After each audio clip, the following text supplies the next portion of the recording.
Hey archivers, what's going on? Media Bias here from the Halo Archive. Today we're going to do the third episode of multiplayer map lore, and it's going to be kind of a mix of both Monolith and Impact, two maps in Halo 4. One was strictly a Forge map, the other was in the Majestic Map Pack DLC. With me I have Toa Freak from Halo Canon. Toa, you can say what's up, man. Hey guys, how's it going? And I actually think, Toa, we'll start off with, you can give the official description out of the Halo 4 visual guide if you'd like, Yeah, for Monolith. here we go. Acquired from incredibly precise environmental scans stored on Requiem, this particular location is believed to have been a monument for Forerunner warriors shortly after their long-forgotten war with the ancient humans. In the aftermath of this great conflict, the Didact personally ordered that a number of these towering structures be built throughout the system, including the narrow asteroid field slung near the core world of Sothra Hakor, where this site apparently resides.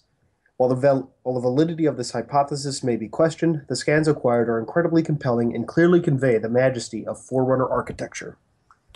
Great read. There's definitely some interesting points that you mentioned in Yeah. there we can get to. I guess for now we'll kind of start with, the map itself. When you start out, you've got this cool Forerunner architecture, like you actually mentioned, in kind of a desolate system. We know we're right next to Sathra Hakor.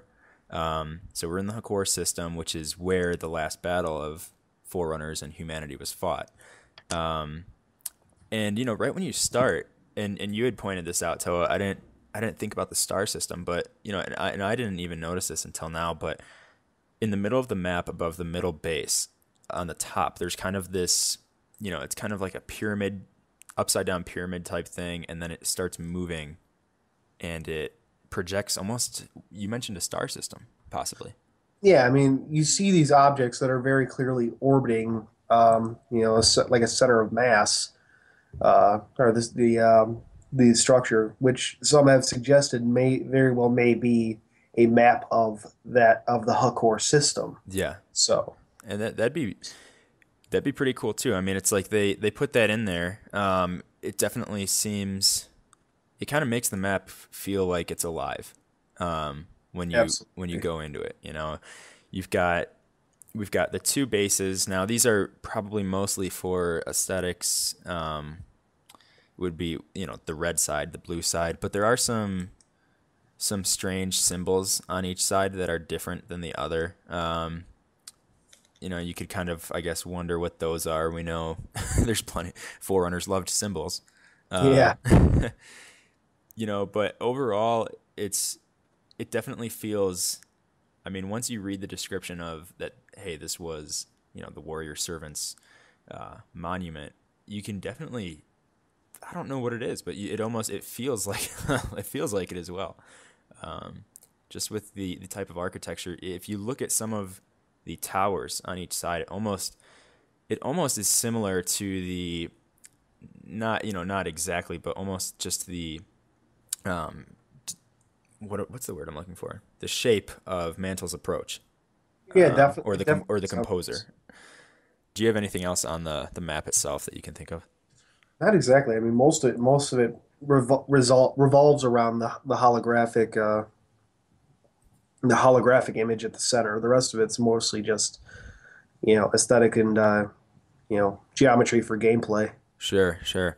Yeah, I mean, if we were to look out into, the space around it, though, there's definitely some interesting things. Most notably, right away, you can see the planet Sathar Hakor, um, which is just, I think, pretty cool in itself because that's the closest we've ever been to Charm. Charm core, Yeah, yeah, which has more than enough lore to go on for hours of podcasting. yeah, I mean, for those of you that aren't aware, that is where the last battle between Forerunners and humanity was actually fought, and was also the same resting place as Forthencho when he was composed, as well as where the humans had transported the primordial. And so there's a lot of a lot of cool story and background to that, which I hope we see eventually in the And of game. course, it was the location of a number of precursor artifacts. Yeah, That's why humanity chose it. that Forerunners possibly being less likely to attack them as severely. It's like, exactly. And so we know that, it's I mean, it doesn't mean that that Sathar Hakor had the same sort of the number of precursor artifacts and everything, but we're in the vicinity of where precursors had set up some sort of, technology. Which is interesting because if you look kind of to the left of Sathar Hakor, you can see a kind of like an orangish yellow type nebula, and then it looks like in this far distance a really bright star system or something along that matter, which may not be interesting right away. But then if you go to and you play the map Impact, it looks to be almost the same. yeah, it's a very similar imagery. It almost looks to be the same image, maybe with with some editing, maybe, but Right. could possibly indicate that they're within the same nebula, or even, dare we say it, the same star system. Yeah. I mean, it's you know before well, what, I'll finish this thought and then we can kind of give another description of Impact with that visual guide, which will do more justice than I ever can. But if you look here, everyone, you can see the same. You can see that I don't know if it's a star system or a nebula or what it is, but it looks almost exactly the same in the same color. And then you've got the orangish yellow, cloud surrounding it, which looks like it could be the same as well. It just looks like, on Monolith, it's maybe a little more dull because maybe we're further back, or, the lighting is just throwing off the intensity of the colors a little bit. Yeah. But it definitely, if you want, Toa, go ahead and you can read that if you have it pulled up. Yep, I got it. Great, yeah, because this will definitely give some more some more interesting thought to the fact that Monolith and Impact could be in the same system. Yep. In 2547, an Oni patrol drone recorded a violent meteor collision with an unmarked, unidentified object, presumably originating from outside the galaxy. This event generated enough curiosity from top researchers for Oni to warrant dispatching a handful of EVA-ready remote contact teams. When the teams arrived, they located a large, non-native fragment of an impacting agent of unknown origin. Not only was this fragment incredibly resistant, but material composition was highly irregular, unlike anything Oni had ever encountered before. Even more intriguing, the object's age appears to indicate that it originates well prior to that of the earliest known Forerunner artifacts.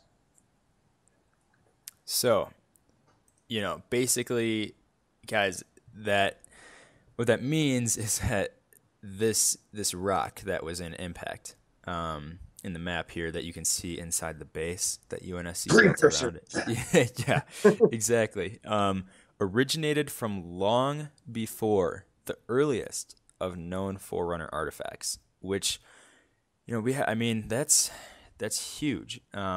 They Yeah, it don't. appears to be, sorry to interrupt you, but it Yeah. appears to be of extragalactic origin. Yeah. No, that's a great point. I mean, it's something that they we don't know.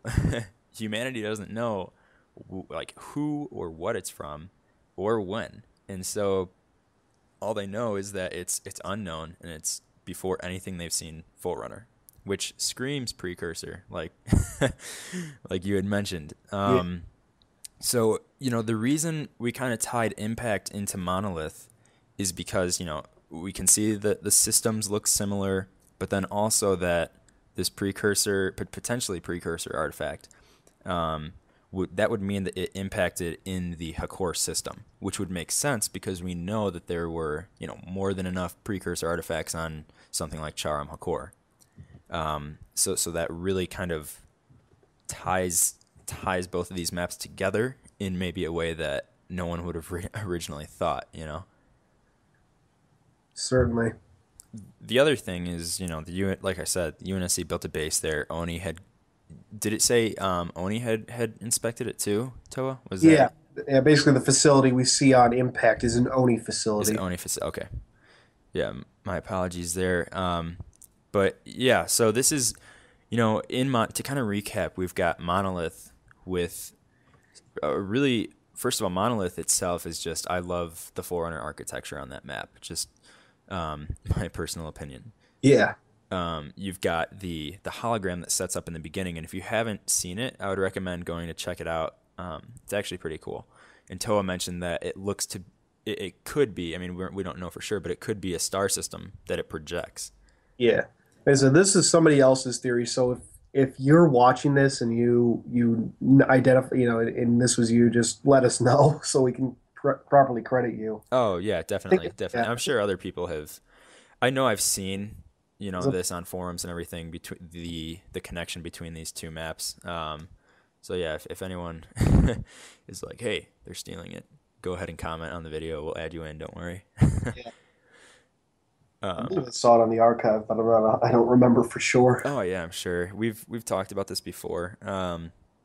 But yeah, I mean, overall, guys, it's it definitely adds even more. It ties in more of Forerunner history and potential, just the potential of any sort of Greg Bear, lore that he had put into the universe. We could be seeing in Halo 4 in the maps here. Hopefully, we get to go to the Hakor system in game, in campaign. I mean, that's what everyone's wanted to see. And when Halo 4 came out, this is just a side note. I remember looking through the names of the terminals and I saw Charum Hakor, and I was like, Yeah. "Oh my gosh, we're gonna see the timeless one!" I was so I excited. remember the frenzy that everyone was up in when that first happened. Right, Oh my God. exactly. Because at the time, I don't at the time Silencium hadn't come out, and we weren't even sure of really we weren't sure of how the Yeah, Didact had finished his story, I guess, exactly. Yeah. There was a lot of confusion, hope. misconception. All right, guys. Well, with that, I think we pretty much wrapped it up here. It's another third episode of Multiplayer Map Lore. We'll be doing more of these. I know it's been a while since the last one. But Toa, do you have anything to say before we sign off here? No, I mean, we covered everything just about as well as you can cover it. Yeah, no, I agree. So once again, guys, Toa Freak from Halo Canon. We'll have his link in the description. It's going to be all over the video. And then, Media Bias here from the Halo Archive. Join our forum, check out our site. We have news, blogs. But anyway, guys, thanks for watching. Media Bias from the Halo Archive, Toa Freak from Halo Canon. Have a good day. Thanks for watching.